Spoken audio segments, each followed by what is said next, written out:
में विधानसभा का दिन हंगामेदार रहा। सदन में सत्ता पक्ष और विपक्ष के बीच जमकर शोरगुल हुआ।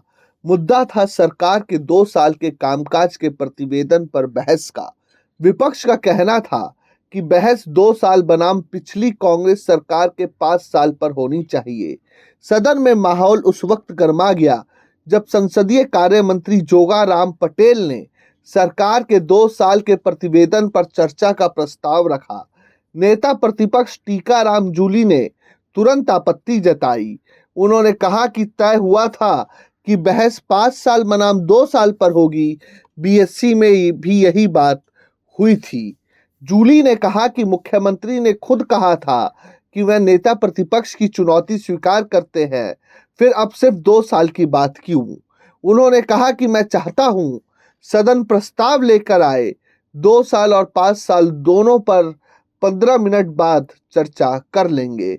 सरकारी मुख्य सचेतक जोगेश्वर गर्ग ने पलटवार करते हुए कहा कि आपको भगाने का बहाना चाहिए तो ऐसे बोलो।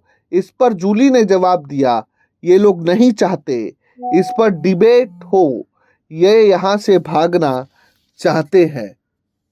कांग्रेस प्रदेश अध्यक्ष गोविंद सिंह डोटासरा ने भी मोर्चा संभाला।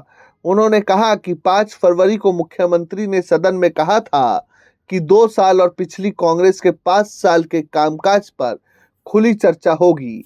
उन्होंने प्रोसीडिंग के पेज 127 और 128 पढ़ने की बात कही।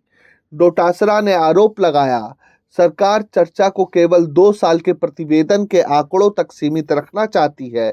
उन्होंने कहा कि यह मूल चुनौती से पीछे हटना है। उन्होंने ये भी कहा कि हर साल बजट का आकार बदलता है, सिर्फ खर्च के आंकड़ों से तुलना करना भ्रामक होगा। बहस इस बात पर होनी चाहिए कि जनता को क्या राहत मिली, किस तरह का शासन दिया गया। डोटासरा ने यह भी कहा कि प्रगति प्रतिवेदन पर बहस की कोई परंपरा नहीं रही है।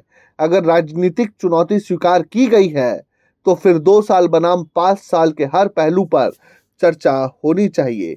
संसदीय कार्य मंत्री जोगाराम पटेल ने कहा कि जिस दिन इसे टेबल किया गया था, साफ किया गया था कि अगर चर्चा करनी है तो सरकार तैयार है।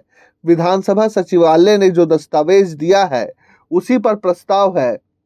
गृह राज्य मंत्री जवाहर सिंह बेडम ने कहा कि आपको सुनना पड़ेगा। इस दौरान सत्ता पक्ष के सदस्य खड़े होकर जोर जोर से बोलने लगे। कांग्रेस विधायक वेल में आ गए और नारेबाजी शुरू हो गई। अब देखना है कि चर्चा हो पाती है या नहीं। Bureau report, प्रजाहित।